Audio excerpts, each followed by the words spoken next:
America Iran से चाहता क्या, यही है आज का टॉपिक। जी अस्सलाम वालेकुम, मेरा नाम खुर्रम फहद है। उम्मीद है कि आप खैरियत से होंगे। देखिए, अमेरिका का प्लान था, वो इस मिशन को बहुत ही आसान समझ रहा था और 3 पॉइंट थे। एक तो अमेरिका ईरान में रिजीम चेंज चाहता था। इसके अलावा जो यूरेनियम है ईरान के पास, वो हासिल करना चाहता है और ईरान में तेल है उस पर कब्ज़ा करना चाहता है। अब जो रिजीम चेंज की बात करते हैं कि ये जंग 28 फरवरी से शुरू हुई थी, अभी तकरीबन 2 हफ्ते हो गए हैं और अमेरिका अभी तक ईरान में रिजीम चेंज करने में मुकम्मल तौर पर नाकाम है। बल्कि जो ईरानी अवाम जो अपनी हुकूमत के ख़िलाफ़ एहतजाज कर रहे थे, तो अब अमेरिकी और इसराइली हमले के बाद वो ईरानी अवाम मुत्तहिद हो गए हैं। ठीक है कि ईरान में गद्दार भी बहुत हैं, जासूस भी बहुत हैं, लेकिन ओवरऑल ईरानी जो कौम है वो मुत्तहिद हो गई है। एक मुट्ठी की तरह एक मुक्का बन गया है, पांचों उंगलियां बनकर। और अब वो इसराइल और अमेरिका से इंतकाम चाहते हैं। तो जो रिजीम चेंज वाला अमेरिका का ख्वाब था, वो एक ख्वाब ही नज़र आता है और उसका पूरा होना नामुमकिन के करीब है, बहुत ही ज़्यादा मुश्किल है। जो दूसरा पॉइंट है वो कि जो ईरान के पास यूरेनियम थी अफजुदा शुदा 60%, तो वो चाहता है अमेरिका वो हासिल कर ले। तो रूस ने ये ऑप्शन दिया था जब पिछले दिनों सदर ट्रंप की प्यूटन से बात हुई थी। 1 घंटा कॉल की थी ट्रंप ने प्यूटन को। तो रूस ने ये कहा था कि हम ईरान को ये ऑफ़र करते हैं कि आप अपनी अफजुदा शुदा यूरेनियम हमें दे दें, क्योंकि वो अमेरिका को नहीं देना चाहते।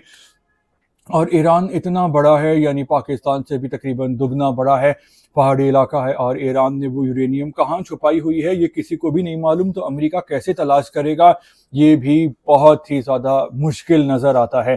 तो 2 पॉइंट अमेरिका के लिए बहुत ही मुश्किल हैं। और जो तीसरा पॉइंट है वो ईरान के तेल पे कब्ज़ा है। दुनिया में 3 बड़े ममालिक हैं जिनके पास तेल सबसे ज़्यादा है। एक वेनेजुएला है जिसके पास दुनिया में सबसे ज़्यादा ऑयल है, दूसरे नंबर पे ईरान है और तीसरे नंबर पे सऊदी अरब है।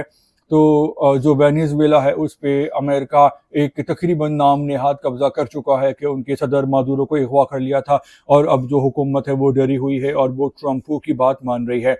सऊदी अरब पहले ही अमेरिका को तेल बेचता है और जो उससे कमाता है वो भी अमेरिका में ही री इन्वेस्ट कर देता है, उनके बिजनेस में, कंपनीज में। अब अगर ये ईरान पे भी कब्जा कर लेते हैं तो ये तेल की दौलत से माला माल हो जाएंगे, क्योंकि अमेरिका में भी तेल होता है। और उसके बाद वेनेजुएला उसकी मुट्ठी में आ गया है और अब ईरान भी आ जाएगा, तो अमेरिका के तो वारे न्यारे हो जाएंगे। और चाइना जो वेनेजुएला में इन्वेस्टमेंट की हुई थी और तेल खरीद रहा था, ईरान से भी तेल खरीद रहा था, तो चाइना बहुत ही मुश्किल में आ जाएगा इस तमाम तर सूरत हाल के बावजूद। लेकिन ना तो ईरान में रिजीम चेंज हुई है, ना ही ईरानी अमेरिका की मदद से रिजीम चेंज चाहते हैं।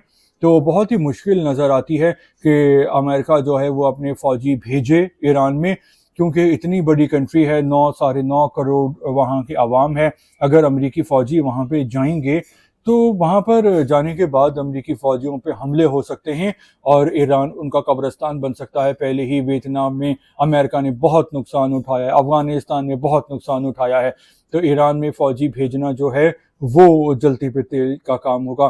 तो अभी तक देखा जाए तो अमेरिका अपने तमाम तर मंसूबे में नाकाम नज़र आता है। ये जंग उसको बहुत महंगी पड़ रही है और उसकी बेइज्जती भी बहुत हो रही है। तो इस हवाले से आप भी अपना फीडबैक देना चाहें तो खुल के दे सकते हैं, और ताज़ा तरीन अपडेट जैसे ही कोई होती है तो फिर उस पर बात करेंगे। जब तक के लिए अल्लाह हाफिज़।